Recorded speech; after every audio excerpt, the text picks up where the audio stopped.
Stop the war! Man, you need to stop your anti-war. This is a time of war. But I don't want the US to go to war and make my son be drafted. Son, do you want to go to war and serve your country?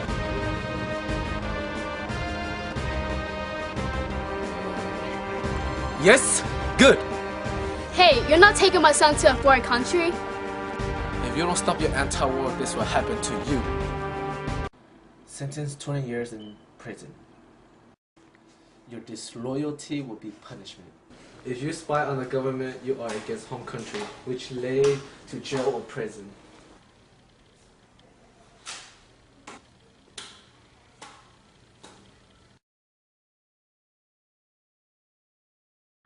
Let's just stop and go to war, no more anti anymore. We progress and go to war, no more spying anymore. Uncle Sam wants you at war, you go to prison with anti-war.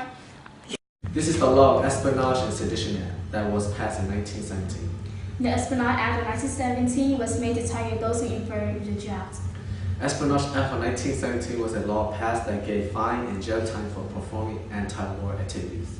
The Sedition Act not only targets people who infringe the draft, but also these who publicly criticize the government. Any of these anti-law will be put up to 20 years in jail.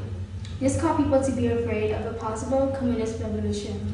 This law held against their own will, which broke the First Amendment. The act was repealed in 1921. Yeah. Stop the war! Stop the war!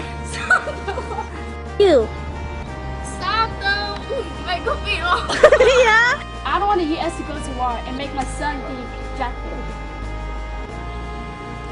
5. Stop the war! Stop the war! Stop the war! Stop the war! Ma'am. Go.